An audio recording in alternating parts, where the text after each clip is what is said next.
J'ai posté une trentaine de vidéos en 30 jours, c'est-à-dire presque une vidéo par jour ou même plus. Mes vidéos ont environ une vingtaine de vues. J'ai une seule vidéo à 250 vues qui a vraiment fait un malheur par rapport aux autres vidéos. Et j'ai dû gagner peut-être une dizaine d'abonnés en l'espace d'un mois, donc les résultats ne sont pas très flatteurs.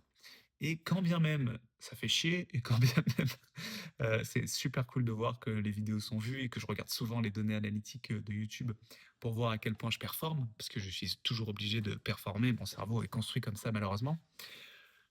Malgré que ça ne marche pas des masses, je continue à poster tous les jours et je continue à chercher des idées pour poster. Et je voulais expliquer rapidement pourquoi, je continue de le faire, qu'est-ce qui me motive encore à le faire?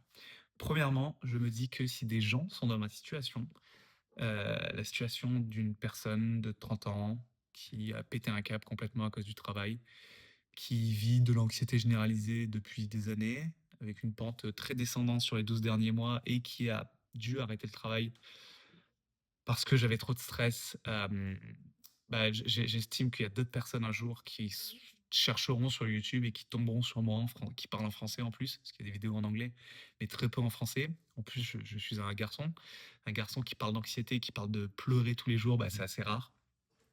Donc je me dis que les personnes tomberont sur moi un jour et se sentiront moins seules en me regardant, enfin j'espère. Donc je pense que je peux aider des gens en faisant ce que je fais. Aussi, ce que j'ai remarqué, c'est que en faisant ça, ça me permet de garder une motivation tous les jours, un projet, quelque chose à faire. Ça me permet d'avoir des idées. Quand je fais quelque chose, des fois j'allume la caméra, je sais pas trop de quoi je vais parler, mais à force de réfléchir, à force d'écrire, à force de parler face à la caméra, j'ai des idées qui arrivent.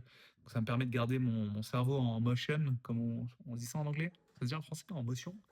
Garder mon cerveau en mouvement et avoir des nouvelles idées qui apparaissent, avoir des nouveaux projets. Je me dis que ça va peut-être me mener quelque part un jour ou l'autre. Et troisièmement, là, par exemple, j'ai posté juste avant là une vidéo pour parler de déterminisme, c'est mon sujet préféré. Et je trouve que faire une vidéo YouTube, ça me permet euh, d'accorder mes pensées. Ça me permet de. C'est comme si mes pensées étaient un peu dans. Bah là, vous voyez, j'ai pas de script, j'ai rien et ça part en couille. C'est comme si mes pensées étaient un peu dans tous les sens et parler face à la caméra, écrire sur un papier, puis le dire, ça me permet de tisser mes pensées, que mes pensées aient du sens, argumenter, trouver de nouveaux arguments, et essayer d'approfondir un peu mes réflexions et mes arguments. Donc ça me permet un peu d'élaborer ma pensée que de poster sur YouTube tous les jours.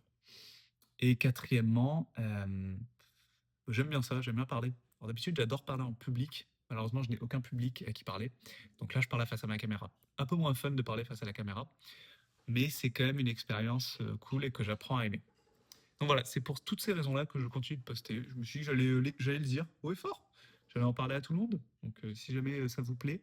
Ah oui, cinquième argument, je suis sûr de moi. Je sais que à cause des IA, il y aura de plus en plus de contenu sur Internet, mais de contenu de plus en plus beau. Et moi, je tiens à mon contenu moche, mon contenu avec ma petite caméra. Je fais tout avec un seul iPhone. Le seul objet que j'ai, c'est un truc pour mettre de la lumière sur moi. Mais il y a quasiment jamais de montage. Il y a les IA, j'utilise parfois pour faire mes miniatures, parce que je trouve ça joli. Et encore, la plupart des miniatures, vous verrez, c'est juste des screenshots de ma tête.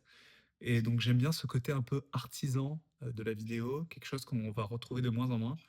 Donc voilà, je veux garder ce patrimoine de l'artisanat de la vidéo et retrouver le YouTube de ma jeunesse, le YouTube de quand j'étais au lycée, où tout était un peu moche, mais on aimait ça. Et voilà, j'espère que voilà, ça vous a plu. N'hésitez pas à vous abonner, vous commenter, parce que j'aime quand même avoir des abonnés en plus, hein. Ça me fait kiffer. Et je vous dis ciao, bye.